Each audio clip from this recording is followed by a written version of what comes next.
আসসালামু আলাইকুম প্রিয় শিক্ষার্থীবৃন্দ, আবারও একটি ক্লাসে তোমাদেরকে অর্জন কোচিং সেন্টারের পক্ষ থেকে দেওয়া হচ্ছে তোমাদের সবাইকে এই ক্লাসে স্বাগত।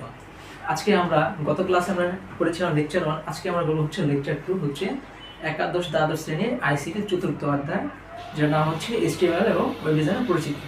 তো দেখো, আজকে আমরা যা শিখবো হচ্ছে আজকে ক্লাস থেকে হচ্ছে আমাদের যা শেখানো হবে বা আমরা যা শিখবো সেটা হচ্ছে আমাদের বোর্ড পরীক্ষার জন্য খুবই ইম্পর্টেন্ট। ঠিক আছে, তো আজকে থেকে আমরা যা শিখবো সেটাই হচ্ছে মেন জিনিস, যে আমাদের এই চ্যাপ্টার সবচেয়ে থেকে বেশি যে কোশ্চেন আসে সেটাই হচ্ছে HTML থেকে। HTML এ কোডিং করে দিতে বলে যে এটা HTML এ করে দেখো, এটা কোডিংটা লিখো। তো আজকে আমরা সেই বেসিক ক্লাস শুরু করব। তো প্রথমে আমাদেরকে যা জানতে হবে, দেখো, তো গত ক্লাসে আমরা 7 নম্বর টপিক শেষ করেছি, এবার আমরা হচ্ছে 8 নম্বর থেকে শুরু করি। দেখো, এই যে অংশটাকে কি বলা হয়, যে দেখছো গ্রেটার দ্যান লেস দ্যানের মতো, এটাকে বলা হয় ট্যাগ। এটা কি বলা হচ্ছে? ট্যাগ। HTML এর মধ্যে এই ট্যাগের মধ্যে কিছু একটা যদি অ্যালফাবেট থাকে সেটাকে বলা হয় সেই ট্যাগ। যেমন আমি যদি একটি লিখি, এখানে বি লিখলাম, তাহলে এটাকে বলবো বি ট্যাগ। কি বলবো? B tag. এখন যদি ভিতরে এভাবে সি লেখা থাকে তাহলে সেটাকে বলবো সি ট্যাগ। আশা করি তোমরা বুঝতে পেরেছো। দেখো, এই এই যে জিনিসটাকে বলা ট্যাগ বলা হয়। তো এর ভিতরে যা থাকবে সেটা যদি আমরা থাকে তো সেটাকে নাম ধরে বলবো বি ট্যাগ আর হচ্ছে সি ট্যাগ। দেখো, ট্যাগ হচ্ছে আমাদের দুই ধরনের। হ্যাঁ, একটি হচ্ছে কন্টেইনার ট্যাগ আর একটি হচ্ছে এমটি ট্যাগ। তো কন্টেইনার ট্যাগ কি আর হচ্ছে এমটি ট্যাগ কি? দেখো, কন্টেইনার ট্যাগ হচ্ছে, এখানে লিখে দিই। দেখো, কন্টেইনার ট্যাগ হচ্ছে কি স্টার্ট আর হচ্ছে ক্লোজিং থাকে, স্টার্ট আর ক্লোজিং থাকে। আর এমটি ট্যাগের মধ্যে কি ক্লোজিং হয় না, ক্লোজিং হয় না। ঠিক আছে, দেখো, যে কোনো ট্যাগ আমরা শুরু করব হচ্ছে এই চিহ্ন দিয়ে, আর সেটা ক্লোজ করব হচ্ছে এই যে এটাকে বলা হয় স্ল্যাশ। সেই ট্যাগটাকে যদি লিখে যদি সেটা স্ল্যাশ দিয়ে দিই তাহলে সেটা ক্লোজ হয়ে যাবে। দেখো, কন্টেইনার ট্যাগে বলেছিলাম যে স্টার্ট আর ক্লোজিং হবে। দেখো, এখানে এটা স্টার্ট করেছি, স্ল্যাশ দিয়ে ক্লোজ করে দিয়েছি। পি ট্যাগকে আবার স্টার্ট করেছি, স্ল্যাশ দিয়ে ক্লোজ করে দিয়েছি। ইউ ট্যাগকে স্টার্ট করেছি, স্ল্যাশ দিয়ে ক্লোজ করে দিয়েছি। আই ট্যাগকে স্টার্ট করেছি, স্ল্যাশ দিয়ে ক্লোজ করে দিয়েছি। কিন্তু দেখো, এমটি ট্যাগের মধ্যে দেখো ক্লোজিং হয় না, বলে দিছি স্ল্যাশ বিআর। মানে কি, এটা শুধু একবার ইউজ করা যায়। তুমি চাইলে স্ল্যাশ দাও বা স্ল্যাশ ছাড়াও লিখো, এটা কাজ এটা করেই থাকবে। আর আরেকটি ট্যাগ আছে এইচআর ট্যাগ, সেটাকে আমরা স্ল্যাশ ছাড়াই লিখি। মানে তুমি স্ল্যাশ দাও বা না দাও সেটাকে ক্লোজিং হবে না, সেটা কাজ করেই যাবে। তো দেখো, আমাদের 8 নম্বর টপিক শেষ। তারপর হচ্ছে আমরা 9 নম্বর টপিকসে যাই। তো দেখো, 9 নম্বরে বলা হয়েছে এই যে গ্রেটার দেন আর লেস দেন দ্বারা কি বোঝানো? শুরু বোঝায় যে কোনো ট্যাগে, এবং স্ল্যাশ যদি দেওয়া থাকে সেই ট্যাগে তো সেটাকে দ্বারা শেষ বোঝায়। যেমন আমি এখানে একটা উদাহরণ দিয়ে দিয়েছি, দেখলাম যে বডি, আবার হচ্ছে এখানে মনে করো কিছু একটা কাজ করছে, ডট ডট মনে হয় যে তোমরা ডট ডট লিখবা, মানে কিছু একটা কাজ করা হয়েছে, অপারেশন দেওয়া হয়েছে, তো সেটাকে স্ল্যাশ করে দিলাম, মানে ক্লোজ করেছে, মানে কি এইখানে আমার কাজ শেষ। তো এটাকে এটা মনে রাখবা যে প্রত্যেকটা ট্যাগের স্টার্ট হয় আবার ক্লোজিং হয়, কিন্তু হচ্ছে এমটি ট্যাগের হয় না। এটা মানে কি বডি একটা কন্টেইনার ট্যাগ। আচ্ছা দেখো, 10 নম্বরে আমরা HTML বেসিক স্ট্রাকচার শিখবো আজকে। তো বেসিক স্ট্রাকচারটা যদি তুমি না জানো তাহলে তুমি HTML কিছুই করতে পারবা না। তো হচ্ছে HTML এর যে বেসিক স্ট্রাকচারটা, মনে করো তোমার পরীক্ষায় কোশ্চেনও আসছে, তুমি কিন্তু পারো নাই, জাস্ট এতটুকু লিখে দিবা, তাহলে তুমি কিন্তু কিছু হলো নাম্বার টিচার তোমাকে দিয়ে দিবে। তো দেখো, HTML বেসিক স্ট্রাকচারটা কিভাবে হয়? প্রথমে লিখবা হচ্ছে এই যে ট্যাগ দিবা, ট্যাগের ভিতরে লিখবা হচ্ছে HTML।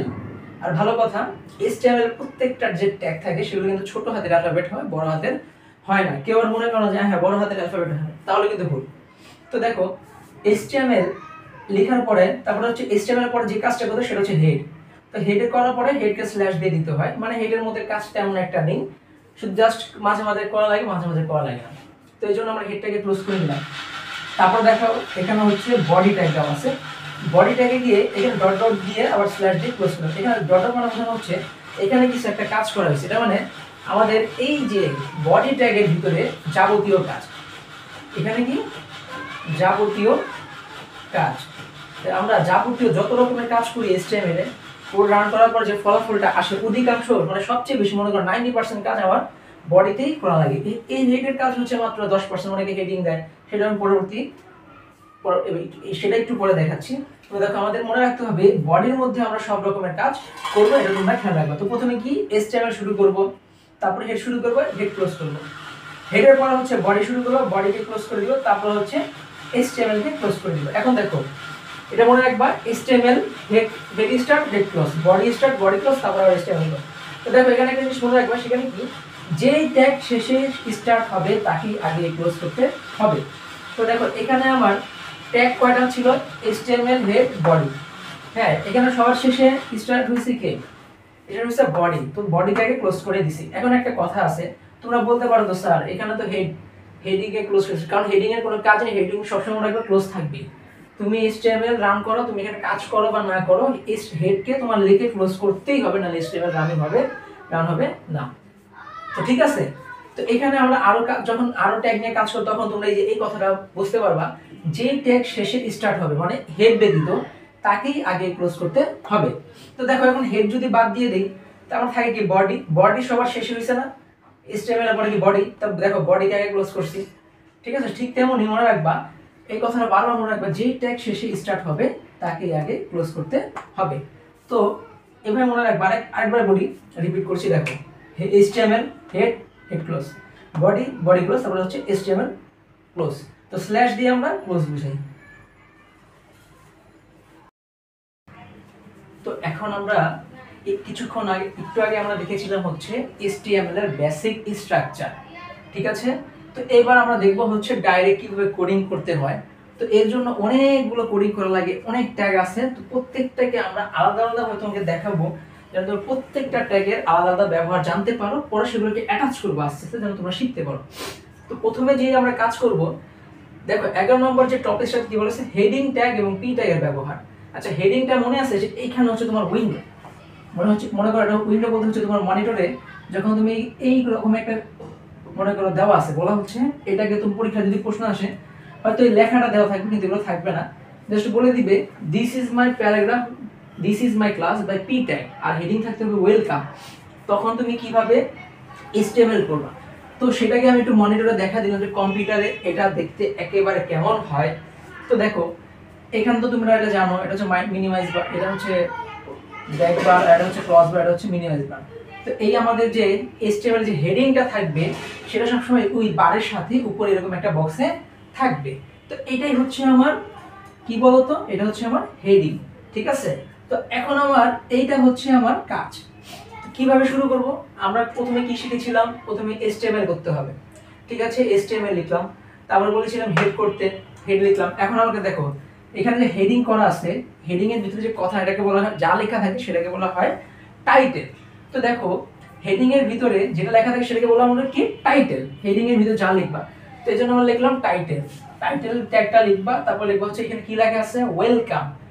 তুমিও ওয়েলকাম লিখো। এখন তোমার আর কিছু আছে এখানে ওয়েলকামের পরে নেই, তাহলে টাইটেলকে ক্লোজ করে দাও, এরপরে হচ্ছে হেডকে ক্লোজ করে দাও। এটা মানে আমার এতটুকুর কাজ অলরেডি কমপ্লিট। তারপরে হচ্ছে আমার এই যে এই পেজের কাজটা, এখানে কি বলা হয়েছে, this is my class by P tag. তো আমরা জানি যে যাবতীয় কাজগুলো কোথায় করো, বডিতে। তারপরে দেখো বডি স্টার্ট করো, তারপরে দেখো আমি বলছিলাম যে কোনো কিছু লেখার জন্য বা প্যারাগ্রাফ জাতীয় লেখার জন্য আমাদের কি করতে হয়, প্যারাগ্রাফ ট্যাগ বা শর্টকাটে পি ট্যাগও বলা হয়। তো এই জন্য আমরা বডি ট্যাগের পরে পি ট্যাগ ইউজ করেছি। তারপরে দেখো কি লেখা আছে, this is my class by P tag, সেটা এখানে টাইপ করে দিবা, this is my class by P tag. তারপরে দেখো একটা ফুল স্টপ সেটাও দিয়ে দিবা। দেওয়ার পরে দেখো এখানে আর কিছু আছে নেই, তাহলে আমার পি ট্যাগের কাজ শেষ, মানে প্যারাগ্রাফের কাজ শেষ। ট্যাগটাকে স্ল্যাশ দিয়ে ক্লোজ করে দাও, তাহলে আমার এই কাজ শেষ হয়ে গেলে আর তো কোনো কাজ নেই। তাহলে আমরা বডিকে এবার বডির যে ট্যাগটা আছে সেটাকে ক্লোজ করে দেব। তারপরে হচ্ছে আমার কি HTML-টাকে স্ল্যাশ দিয়ে ক্লোজ করে দেব। তাহলে এইটাতে আমরা কি শিখলাম, হেডিং ট্যাগের ব্যবহার আর হচ্ছে পি ট্যাগ। তারপর হেডিং ট্যাগের কাজ কোন জায়গায় হইছে, হেডের মধ্যে টাইটেল বসাবা, টাইটেলের ভিতরে কথা মানে তোমার যে হেডিংটা আছে সেটা বসাবা, এতটুকুই হচ্ছে হেডিং এর কাজ। যদি না থাকতো তাহলে টাইটেল লিখতাম না, জাস্ট হেড ক্লোজ দিয়ে দিতাম, এতটুকু অংশ দরকার ছিল না যদি আমার হেডিং না থাকতো, তাহলে বাকি কাজগুলো এভাবে করতাম। তো দেখো আমাদের এটা শেষ। তারপর হচ্ছে আমরা পরবর্তী ব্যবহারে চলে যাই, যেটাকে নাম দেওয়া হয়েছে লাইন ব্রেক ট্যাগ। মানে দেখো তোমরা আগে মনিটরে দেখো, এখানে কিন্তু কোনো হেডিং নেই, তাহলে আমরা এখানে ওই যে টাইটেল যে করছিলাম এখানে করা লাগবে না। এখানে দেখো কি দেওয়া আছে, হ্যালো হাউ আর ইউ। দেখো আগেরটাতে দেখো আমাদের লাইনগুলো এক লাইনে ছিল লেখাগুলো, এখন কি এক এক লাইনে হয়। তো ওয়েবসাইটে যে আমরা দেখি যে এক এক লাইনে চলে যায়। এটা কেন হয়? বিআর ট্যাগের কারণে হয়। বিআর ট্যাগের মানে হচ্ছে লাইন ব্রেক করা, মানে এই লাইনে যদি তুমি লিখতেই থাকো এটা অহরহ এই লাইনেই চলতে থাকবে, মানে এভাবে চলতেই থাকবে, মানে এখানে আসবে না। তো পরবর্তী যে লাইনে তুমি যেতে চাও তো তাহলে তোমাকে কি করতে হবে? বিআর ট্যাগটি ইউজ করতে হবে। কোন ট্যাগ? BR tag. তুমি স্ল্যাশ দিয়েও দিতে পারো, স্ল্যাশ কারণ এটা হচ্ছে একটা এমটি ট্যাগ, মানে যেটা স্টার্টিং বা ক্লোজিং কোনো কিছু মানে এটা স্টার্টিং হয় কিন্তু ক্লোজিং হয় না, মানে তুমি এটাও দিতে পারছো, স্ল্যাশও দিতে পারো, সমস্যা নেই। তো এটা কিভাবে করি দেখো, প্রথমে আমাদের বেসিক স্ট্রাকচার অনুযায়ী প্রথমে HTML শুরু করব, তারপরে হেড শুরু করব। এখন দেখতে হবে এখানে হেডিং আছে নাই, এই হেডিংটা এখানে আছে এবং কোনো নাই, তাহলে এখানে হেডটা ক্লোজ করে দাও। তারপরে এই লেখাগুলো বলছিলাম যে উইন্ডোজ এই যে পেজের এই যে লেখাগুলোর জন্য কি করতে হবে? বডিতে যে কাজ করতে হবে। তাহলে দেখো বডি লিখলাম, এগুলো ধরো এক ধরনের প্যারাগ্রাফে লেখা, তাই পি ট্যাগ দিলাম। তারপর দেখো প্রথমে কি বলেছে? হ্যালো। দেখো এই যে হ্যালো বলা হয়েছে, হ্যালোটা এখানে লিখছি, দেখা হয়েছে। তারপর দেখো এই চিহ্নের পরে দিলাম, তারপর দেখো হ্যালোর পরে আরেক যে ওয়ার্ড সেটা পরবর্তী লাইনে চলে গেছে। তো এই জন্য আমরা বিআর ইউজ করবো। কি ইউজ করবো? বিআর দেওয়ার কারণে এই হাউটা এই সেকেন্ড লাইনে চলে আসে। বিআর দেওয়ার কারণে আমরা এই যে এটা এখানে চলে আসে, ঠিক আছে, সেকেন্ড লাইনে। তারপর দেখো হাউ এর পরে কি আছে? লাইন বরাবর গেছে, যায়নি, তাহলে নেক্সট লাইনে চলে গেছে। এর জন্য এই যে দেখো আর লেখার জন্য আমাদের কি করা হয়েছে? আবার বিআরটা ইউজ করছি, যার জন্য আমরা লাইন ব্রেক করতে পেরেছি এবং হচ্ছে পরবর্তী লাইনে যেতে পেরেছি। তারপর দেখো আর এর পর বরাবর আর কোনো লাইন লেখা আছে? নাই। তাহলে দেখো ইউ, এটা কি পরবর্তী লাইনে না? লাইন ব্রেক করছে তাহলে। তো এই যে ইউ এর জন্য হচ্ছে আবার আমাকে বিআর ইউজ করা লাগছে। বিআর দিলে এটা পরবর্তী লাইনে চলে যাবে। দেখো বিআরটা কখন দিবা? যাকে নিচে রাখতে চাও তার আগে দিবা। আমি হাউকে রাখতে চাইছি, হাউ এর আগে বিআর দিছি, ঠিক আছে। আর কে রাখতে চাইছি, আর এর আগে বিআর দিছি। ইউ কে রাখতে চাইছি, ইউ এর আগে বিআর দিছি, যার কারণে পরবর্তী লাইনে চলে যায়। তো দেখো এটা ট্যাগের কোনো ক্লোজিং হয় না, তাই এখানে দেখো আমরা কোনো ক্লোজিং ইউজ করেছি বিআর এর জন্য করিনি। তারপর দেখো এখানে আমার কি ট্যাগটা বাকি ছিল, পি ট্যাগ, কাজ শেষ, পি ট্যাগ ক্লোজ করে দিলাম। তারপর হচ্ছে পি ট্যাগের পরে কি আমাকে কি শেষ করতে হবে? বডিকে স্ল্যাশ দিয়ে ক্লোজ করে দিলাম। এরপর হচ্ছে HTML কে স্ল্যাশ দিয়ে ক্লোজ করে দিলাম। এই হচ্ছে আমাদের